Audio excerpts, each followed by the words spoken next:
বন্ধুসকল নমস্কাৰ আশা ৰাখিছো আপোনালোক সকলো কুশলে আছে আৰু কুশলে থাকিব লাগে বন্ধুসকল আজি আপোনালোকক আমাৰ আন ভিডিঅ'সমূহৰ দৰে আজিও এটা গুৰুত্বপূৰ্ণ ইনফৰমেশ্যন জনাবলৈ যত্ন কৰিম দেৰি নকৰাকৈ আপোনালোকক পুনে ইনফৰমেশ্যনটো লৈ যাবলৈ বিচাৰিছো মন কৰিব মুখ্যমন্ত্ৰীৰ লোকসেৱক আৰোগ্য যোজনা বন্ধুসকল আপোনালোক সকলোৱে ইতিমধ্যে অৱগত হৈছেই যে যোৱা বছৰৰ পৰা অসম চৰকাৰে কৰ্মচাৰীসকলক এখন স্বাস্থ্য আঁচনিৰ অধীনত সামৰি লৈছে বন্ধুসকল চৰকাৰৰ ফালৰ পৰা সেই আঁচনিখনৰ যিখন নটিচ প্ৰকাশ কৰিছিলে সেই নটিচখন ইংৰাজীত আছিলে আৰু বহু সংখ্যক কৰ্মচাৰীয়ে নটিচখনৰ যিখিনি ভিতৰৰ কিছুমান গুৰুত্বপূৰ্ণ ইনফৰমেশ্যন সম্পূৰ্ণকৈ অৱগত নহয় আপোনালোকৰ জ্ঞাতাৰ্থে আজিৰ এই ভিডিঅ'টোৰ জৰিয়তে সেই নটিচখনৰ সম্পূৰ্ণ অসমীয়া অনুবাদ আজি জনাবলৈ যত্ন কৰিম তে বন্ধুসকল ইতিমধ্যে আপোনালোকে গম পাইছে যিখন আঁচনিৰ বিষয়ে আজি আপোনালোকক জনাবলৈ যত্ন কৰিম তে বন্ধুসকল আপোনালোকক মই সেই আঁচনিখনৰ অকণমান আভাস এটা দিবলৈ বিচাৰিছিলোঁ তেওঁলোকে যিখন নটিচ প্ৰকাশ কৰিছে দেখুৱাবলৈ যত্ন কৰিছোঁ চাওক নটিচখন আছিল এনেকুৱা অৰ্থাৎ তেওঁলোকে সম্পূৰ্ণ ইংৰাজীত প্ৰকাশ কৰিছিল এই নটিচখন আৰু নটিচখন যথেষ্ট ডাঙৰ আৰু দীঘলীয়া তে বন্ধুসকল আজিৰ এই ভিডিঅ'টোৰ জৰিয়তে এই গোটেই নটিচখনৰ ভিতৰৰ পৰা যিখিনি মূল অৰ্থাৎ যিখিনি কথা এজন কৰ্মচাৰীয়ে জনাটো অতিকৈ দৰকাৰ সেই বিষয়সমূহৰ ওপৰত আপোনালোকক জনাবলৈ যত্ন কৰিম হয়তো ভিডিঅ'টো অকণমান দীঘলীয়া হ'ব পাৰে আপোনালোকে অকণমান নিজৰ সময় উলিয়াই ভিডিঅ'টো চাবলৈ যত্ন কৰিব কাৰণ এবাৰ যদি আপোনালোকে সম্পূৰ্ণকৈ বুজি লয় তেতিয়াহ'লে অনাগত দিনত হয়তো আপোনাৰ অসুবিধা নহ'ব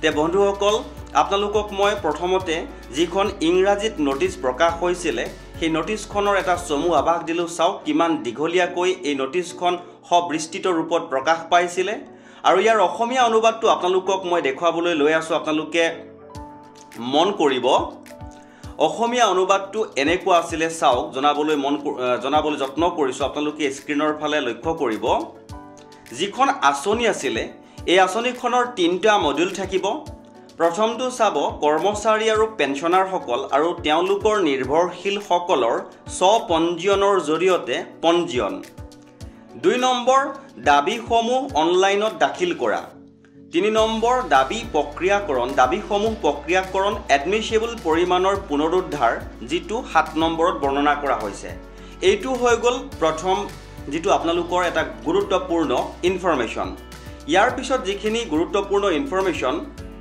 নটিচখনৰ সেই গুৰুত্বপূৰ্ণ ইনফৰমেশ্যনসমূহ মই হাইলাইট কৰিছোঁ আৰু যিখিনি আপোনালোকক হাইলাইট কৰি দেখুওৱা নাই সেইখিনি ইতিমধ্যে আপোনালোকে অৱগত হৈছে গতিকে বহুত বেছি দীঘলীয়া হৈ যাবগৈ সম্পূৰ্ণকৈ যদি মই নটিচখন কভাৰ কৰিবলৈ যাওঁ যিখিনি গুৰুত্বপূৰ্ণ ইনফৰমেশ্যন সেইখিনিকে জনাবলৈ যত্ন কৰিম আজিৰ এই ভিডিঅ'টোৰ জৰিয়তে বন্ধুসকল এইখিনিতে আপোনালোকক এটা সৰুকৈ অনুৰোধ কৰিবলৈ বিচাৰিছোঁ যদি আপুনি প্ৰথমবাৰৰ বাবে আমাৰ চেনেলৰ ভিডিঅ'সমূহ চাই আছে তেনেহ'লে অকণমান সময় উলিয়াই চেনেলটোৰ আন ভিডিঅ'সমূহ চাবলৈ যত্ন কৰিব যদি চেনেলটোৰ ভিডিঅ'সমূহ ভাল লাগে তেনেহ'লে ছাবস্ক্ৰাইব কৰি হাতত ৰাখিব কিয়নো কোন সময়ত কেতিয়া কি গুৰুত্বপূৰ্ণ ইনফৰমেশ্যন আমাৰ চেনেলৰ মাজেৰে আপোনালোকৰ জ্ঞাতাৰ্থে প্ৰকাশ হয় আপুনি তেতিয়া অৱগত হ'বলৈ সক্ষম হ'ব তে বন্ধুসকল চাওক 2 নম্বৰ যিটো পইণ্ট আছিলে নটিচখনৰ চিকিৎসা কৰা হস্পিটেলৰ যোগ্যতাৰ মানদণ্ড কাৰণ য'ত ট্ৰিটমেণ্ট কৰি ক্লেইম কৰিলে ক্লেইম নহ'বও পাৰে গতিকে এই ইনফৰমেশ্যনসমূহ গম লৈ লওক আপোনালোকে বা জানি লওক আপোনালোকৰ নিশ্চয় সহায় হ'ব 1 নম্বৰটো চাব হস্পিটেলখন ক্লিনিক ষ্টাব্লিছমেণ্ট এক্ট বা সংশ্লিষ্ট ৰাজ্যত প্ৰচলিত যিকোনো এক্টৰ অধীনত অনুমোদিত হ'ব লাগিব 2 নম্বৰটো চাব হস্পিটেলখনত IPDৰ থাকিবলৈ সুবিধা থাকিব লাগিব চৰকাৰী হস্পিটেলৰ বাবে ন্যূনতম 5খন বিছনা ব্যক্তিগত হস্পিটেলৰ বাবে 20খন বিছনা দাঁতৰ চিকিৎসা ডে কেয়াৰ পদ্ধতিৰ হস্পিটেল যেনে চকু ENT ষ্টেণ্ডএলোন ডায়ালাইচিছ কেন্দ্ৰসমূহৰ বাবে ব্যতিক্ৰম দিব পাৰি 3 নম্বৰটো চাব হস্পিটেলখনত ICU OTৰ সুবিধা থাকিব লাগিব চিকিৎসা কৰা হস্পিটেলখনত যথেষ্ট মানৱ সম্পদ আৰু প্ৰতিষ্ঠানিক সুবিধা থাকিব লাগিব যিটো ৰোগৰ চিকিৎসাৰ বাবে দাবী উত্থাপন কৰা হৈছে এইখিনি হৈ গ'ল ক্ৰাইটেৰিয়া অৰ্থাৎ কোনখন হস্পিটেলত কৰ্মচাৰীজনে ট্ৰিটমেণ্ট কৰিব। তে বন্ধুসকল ইয়াৰ পাছৰ যিখিনি গুৰুত্বপূৰ্ণ ইনফৰমেশ্যন দেখুৱাবলৈ যত্ন কৰিছোঁ চাওক। হস্পিটেলখন সম্পূৰ্ণৰূপে সজ্জিত হ'ব লাগিব আৰু শল্য চিকিৎসা আৰু চিকিৎসা সুবিধা প্ৰদান কৰাত নিয়োজিত হ'ব লাগিব, যিটো পৰিসৰ উপলব্ধ বিশেষত্ব বিচনাৰ সংখ্যাৰ সৈতে সামঞ্জস্য হ'ব লাগিব। হস্পিটেলখনত যথেষ্ট আৰু যোগ্য চিকিৎসা পেছাদাৰী থাকিব লাগিব, যিসকল পেৰলত নিয়োজিত বা MOUৰ জৰিয়তে নিয়োজিত হ'ব লাগিব। শল্য চিকিৎসা ডে কেয়াৰ চিকিৎসা কৰা হস্পিটেলত 24 ঘণ্টা শল্য চিকিৎসক বা এনাস্থেটিক থাকিব লাগিব। চাইল্ড কেয়াৰ প্ৰদান কৰা হস্পিটেলত 24 ঘণ্টা এজন অবষ্টেৰিয়ান, পেডিয়াট্ৰিচিয়ান আৰু এনাস্থেচিষ্ট থাকিব লাগিব। এইখিনি হৈ গ'ল হস্পিটেলখনৰ ক্ৰাইটেৰিয়া। তে বন্ধুসকল চাওক ইয়াৰ পাছৰ যিখিনি গুৰুত্বপূৰ্ণ ইনফৰমেশ্যন এইখিনিতো আপোনালোকে অৱগত হৈছে যে মাহেকীয়া বৰঙণি কোনজন কৰ্মচাৰীৰ বাবে কিমানকৈ ধাৰ্য কৰা হৈছে সেইখিনি সকলো গম পায়। তাৰপিছত চাওক এইখিনি আগধন আৰু আংশিক ক্ষতিপূৰণ, আগতীয়াকৈ ধন ল'ব পাৰি নেকি বা যিখিনি ধন খৰচ হ'ল বেমাৰটোত সেইখিনিৰ ৰিভাৰ্চমেণ্টটো কেনেকৈ হ'ব এই ইনফৰমেশ্যনটো জানি লওক। এইখিনি হ'ল বেছি গুৰুত্বপূৰ্ণ ইনফৰমেশ্যন। এজন কৰ্মচাৰী বা পেঞ্চনধাৰীয়ে চিকিৎসাৰ বাবে আগধন নাইবা আংশিক পৰিশোধৰ বাবে অনুৰোধ জমা দিব পাৰে যদি ৰোগটো যদি গুৰুতৰ হয় বা কি ৰোগৰ কাৰণে চাওক জনাবলৈ যত্ন কৰিছোঁ। সংশ্লিষ্ট চিকিৎসালয় দাখিল কৰা অনুমানৰ ভিত্তিত এডমিছেবল বোৰ্ডে CGHSৰ নিৰ্ধাৰণ হাৰত 75%লৈকে সংশ্লিষ্ট ৰোগ বা চিকিৎসা হস্তক্ষেপৰ বাবে আগধন বা আংশিক ধন পৰিশোধ মঞ্জুৰ কৰিব পাৰে। এডভান্স ধন দিয়াৰ কথাটো উল্লেখ কৰিছে। এনে আগধন বা আংশিক ক্ষতিপূৰণ 3-4 কাৰ্য দিৱসৰ ভিতৰত মঞ্জুৰ কৰা হ'ব। তাৰ মানে 3-4 দিন উইথিন 3 to 4 days বুলি তেওঁলোকে উল্লেখ কৰিছে। তাৰপিছত চাওক জনাবলৈ যত্ন কৰিছোঁ আংশিক ক্ষতিপূৰণ নিম্নলিখিত চৰ্তৰ সমূহৰ এটাতকৈ অধিক পূৰণ হ'লে দিয়া হ'ব। গুৰুতৰ ৰোগ আৰু জৰুৰী অৱস্থাৰ চিকিৎসাৰ বাবে এনে ৰোগ আৰু জৰুৰী অৱস্থাৰ তালিকা নিম্নলিখিত বিশেষত্বৰ অধীনত গুৰুত্বপূৰ্ণ যত্ন প্ৰক্ৰিয়া অনুসৰি হ'ব।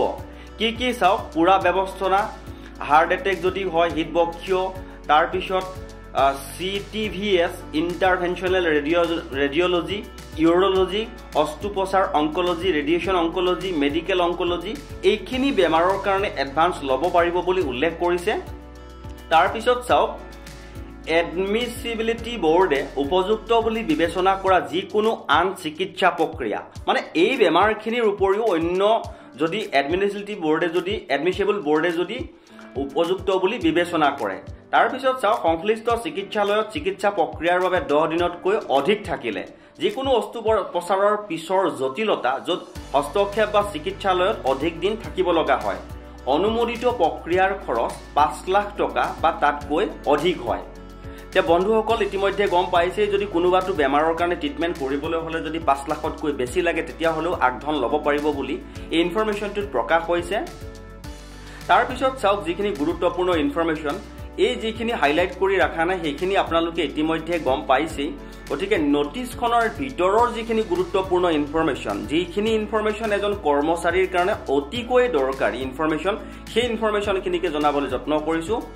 চাওক চিকিৎসা প্ৰতিপূৰণ দাবী দাখিল কৰা আৰু নিষ্পত্তিৰ প্ৰক্ৰিয়া। এজন কৰ্মচাৰী পেঞ্চনধাৰীয়ে চিকিৎসালয়ত ভৰ্তি হোৱাৰ 24 ঘণ্টাৰ ভিতৰত ৰোগী চিকিৎসা আৰু চিকিৎসালয়ৰ বিৱৰণ দি MMLSYৰ ডেডিকেটেড টোল ফ্ৰী নম্বৰৰ জৰিয়তে অটল অমৃত অভিযান সমাজলৈ খবৰ দিব লাগিব। গম পাইছে নিশ্চয় কথাটো কি? এনে কলৰ পিছত সৃষ্টি কৰা অন্যান্য ID চৰকাৰী কৰ্মচাৰী পেঞ্চনধাৰীৰ পঞ্জীয়ন কৰা মোবাইল নম্বৰলৈ SMS-ৰ জৰিয়তে যোগাযোগ কৰা হ'ব, যিটো প্ৰতিপূৰণ দাবী দাখিল কৰাৰ সময়ত IT পৰ্টেলত নিশ্চিতভাৱে প্ৰৱেশ কৰিব লাগিব। যিটো নাম্বাৰ জেনেৰেট হ'ব সেই নাম্বাৰটো লাগিব বুলি উল্লেখ কৰিছে।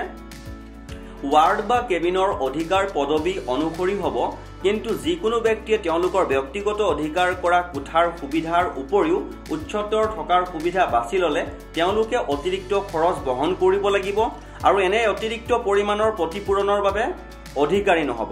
অৰ্থাৎ যদি কোনোবাই হায়াৰ ফেচিলিটিত যদি ট্ৰিটমেণ্ট কৰিবলৈ যায় সেইটো কিন্তু বহন কৰিব লাগিব বুলি উল্লেখ কৰিছে। তাৰ পাছত মই জনাবলৈ যত্ন কৰিছোঁ চাওক চিকিৎসা দাবীৰ ক্ষতিপূৰণৰ ক্ষেত্ৰত কৰ্মচাৰী পেঞ্চনধাৰীয়ে IT পৰ্টেলত প্ৰয়োজনীয় IPD চিকিৎসালয়ৰ বিলৰ উপৰিও নিম্নলিখিত কাগজসমূহ আপলোড কৰিব লাগিব। এইখিনি হৈ গ'ল আটাইতকৈ গুৰুত্বপূৰ্ণ ইনফৰমেশ্যন যে ক্লেইমৰ বাবে কি ডকুমেণ্টছ লাগিব, কি কাগজ পত্ৰ লাগিব, এইখিনি মন কৰিব আৰু আপোনালোকে ইয়াৰ স্ক্ৰীনশ্বট কৰিও ৰাখিব পাৰে, আগলৈ কামত আহিব পাৰে আৰু ভিডিঅ'টো ছেভ নকৰাকৈ নাথাকিব। নাম্বাৰ 1 চাব প্ৰাধিকৃত চিকিৎসকৰ পৰামৰ্শ। প্ৰাধিকৃত চিকিৎসকে জাৰি কৰা অত্যাৱশ্যকীয় প্ৰমাণপত্ৰ, অস্ত্ৰোপচাৰ আৰু অপাৰেশ্যনৰ ক্ষেত্ৰত ডিচাৰ্জ প্ৰমাণপত্ৰ ধৰা পেলোৱা, ক্লিনিকেল নোট, ইমপ্লাণ্ট বা ষ্টেণ্টৰ প্ৰমাণ, ৰোগীৰ বিচনাত ভাল মানৰ ফটো, চিকিৎসাৰ সময়ত ঔষধৰ কেছ মেমো, সংশ্লিষ্ট চিকিৎসালয়ৰ পৰা ডিচাৰ্জ প্ৰমাণপত্ৰ যদি থাকে, OPD বিল, চিকিৎসা কৰা চিকিৎসালয়ৰ পঞ্জীয়ন প্ৰমাণপত্ৰ আৰু সংশ্লিষ্ট কাগজপত্ৰ যদি থাকে, দাবী দাখিল কৰাৰ সময়ত চিকিৎসা লোৱা চিকিৎসালয়ৰ ন্যূনতম মানদণ্ড পূৰণ কৰাৰ বিষয়ে আৰু দাখিল কৰা সকলো তথ্য আৰু কাগজপত্ৰ ৰেকৰ্ডৰ সত্যতাৰ বিষয়ে দায়বদ্ধতা যদি থাকে, আগধন আংশিক ক্ষতিপূৰণৰ বিৱৰণ, ঘোষণা যে উপকৃতজনে আন স্বাস্থ্য বীমা নীতিৰ অধীনত দাবী কৰা নাই, চৰকাৰী কৰ্মচাৰীৰ পত্নীয়ে ক্ষতিপূৰণৰ বাবে দাবী কৰা নাই, জিলা কমিশনাৰৰ কাৰ্যালয়ত অৱস্থিত জিলা কিয়স্কৰ সহায়ত ক্ষতিপূৰণ কাগজপত্ৰ আপলোড কৰিব পাৰি, কৰ্মচাৰী বা পেঞ্চনধাৰীয়ে চিকিৎসালয়ৰ পৰা ডিচাৰ্জ লোৱাৰ 90 দিনৰ ভিতৰত দাবী দাখিল কৰিব লাগিব, ক্ষতিপূৰণৰ বাবে প্ৰয়োজনীয় কাগজপত্ৰ আপলোড সম্পূৰ্ণ কৰাৰ পাছত কৰ্মচাৰীৰ বিৱৰণসমূহ সংশ্লিষ্ট DDOয়ে পুনৰ বৈধকৰণ কৰিব। অৰ্থাৎ যি DDO থাকিব তেওঁ ভেৰিফাই কৰিব লাগিব বুলি উল্লেখ কৰিছে। সংশ্লিষ্ট DDOয়ে চৰকাৰী কৰ্মচাৰীয়ে কৰা মাহেকীয়া প্ৰিমিয়াম অৱদান পুনৰ বৈধকৰণ কৰিব। দাবীৰ সফল প্ৰক্ৰিয়া, প্ৰশ্ন প্ৰত্যাখ্যান অনুমোদন, দাবীৰ পৰিমাণ জমা কৰাৰ বিষয়ে SMS আপডেট কৰ্মচাৰী পেঞ্চনধাৰীয়ে পাব।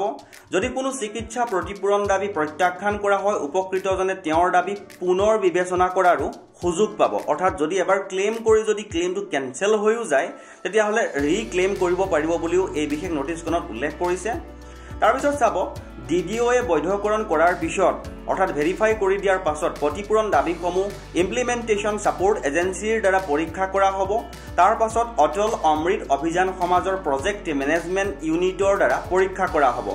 উত্থাপিত যিকোনো প্ৰশ্ন সংশ্লিষ্ট কৰ্মচাৰী পেঞ্চনধাৰীলৈ জনোৱা হ'ব। যদি তাত অসুবিধা আহে তেনেহ'লে আকৌ যিজনে ক্লেইম কৰিছে তেওঁক জনাই দিব বুলি কৈছে। দাবী সফলভাৱে দাখিল কৰাৰ পাছত এটা অনন্য ক্লেইম ID সৃষ্টি কৰা হ'ব। PMUৰ দ্বাৰা পৰীক্ষা কৰা দাবীসমূহ চূড়ান্ত অনুমোদনৰ বাবে এডমিছিবল বোৰ্ডে পৰীক্ষা কৰিব।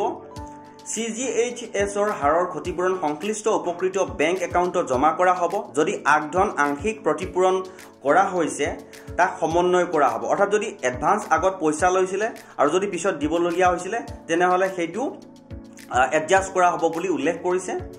দাবী দাখিল কৰাৰ তাৰিখৰ পৰা 3 মাহৰ ভিতৰত ক্ষতিপূৰণ জমা কৰা হ'ব। যদি কোনো প্ৰশ্ন উত্থাপিত হয় নিৰ্ধাৰিত সময়সীমাৰ ভিতৰত দাখিল কৰা হ'লে দাবী প্ৰতিপূৰণ পৰিশোধ দাবী দাখিল কৰাৰ তাৰিখৰ পৰা 5 বছৰৰ ভিতৰত যিকোনো সময়ৰ অডিটৰ সপক্ষে হ'ব, য'ত সংশ্লিষ্ট উপকৃত অডিটৰ সময়ত MMLSY পৰ্টেলত দাবী পঞ্জীয়ন কৰাৰ দাখিল কৰাৰ সকলো মূল কাগজপত্ৰ চিকিৎসা ৰেকৰ্ড আদি উত্থাপন কৰিলে প্ৰয়োজনীয় সহযোগিতা আগবঢ়াব। তে নিশ্চয়কৈ গম পাইছে ক্লেইম কৰিলেও কিন্তু যিখিনি কাগজ পাতি সেইখিনি কিন্তু ৰাখি থ'ব লাগিব বুলি তেওঁলোকে উল্লেখ কৰিছে। আৰু যি এডমিছিবিলিটি বোৰ্ড থাকিব সেই বোৰ্ডত কি থাকিব, কোন থাকিব সেইখিনি উল্লেখ কৰিছে এইখিনি। তাৰপিছত চাওক অভিযোগ নিষ্পত্তি। অভিযোগ নিষ্পত্তিৰ বাবে যিকোনো প্ৰশ্ন বা অভিযোগ উত্থাপন কৰাৰ বাবে এটা টোল ফ্ৰী নম্বৰ উপলব্ধ হ'ব। যিকোনো চৰকাৰী কৰ্মচাৰী বা পেঞ্চনধাৰীয়ে অভিযোগ উত্থাপন কৰাৰ বাবে ইমেইল ID উপলব্ধ হ'ব। যদি কোনো চিকিৎসা সেৱা প্ৰতিপূৰণ দাবী প্ৰত্যাখ্যান কৰা হয়, উপকৃতজনে তেওঁৰ দাবী পুনৰ বিবেচনা কৰাৰ সুযোগ পাব। দাবী প্ৰত্যাখ্যান খবৰ পোৱা তাৰিখৰ পৰা 1 মাহৰ ভিতৰত পুনৰ বিবেচনাৰ অনুৰোধ অনলাইনত উত্থাপন কৰিব লাগিব। ক্লেইম কৰোঁতে যদি কিবা কাৰণত কেনচেল হৈ গৈছে তেনেহ'লে উইথিন 1 মান্থৰ ভিতৰত আকৌ ক্লেইম কৰিব পাৰিব বুলি উল্লেখ কৰিছে, মানে কৰিব লাগিব। চিকিৎসা সেৱা আৰু গৱেষণা বিভাগত চৰকাৰৰ অনুমোদনৰ সৈতে অটল অমৃত অভিযান সমাজে আঁচনিৰ সুস্থ বাস্তৱায়নৰ বাবে প্ৰয়োজনীয় যিকোনো নিৰ্দেশনা প্ৰক্ৰিয়া IT পৰ্টেলত পৰিৱৰ্তন বা অন্যান্য যিকোনো দিশত সংশোধন কৰিব পাৰিব। তে বন্ধুসকল এটা গুৰুত্বপূৰ্ণ ইনফৰমেশ্যন আপোনালোকৰ সহায় হওক বুলি আজি জনাবলৈ যত্ন কৰিলোঁ ভিডিঅ'টো যথেষ্ট দীঘল হ'ল আৰু আপোনালোকে ইমান সময় মোৰ সৈতে সহযোগিতা আগবঢ়োৱাৰ কাৰণে আপোনালোকলৈ মোৰ ফালৰ পৰা অশেষ ধন্যবাদ জনালোঁ আৰু যদি ভাল লাগিছে ইনফৰমেশ্যনটো শ্বেয়াৰ কৰি দিব আৰু চেনেলটো ছাবস্ক্ৰাইব কৰি যাবলৈ নাপাহৰিব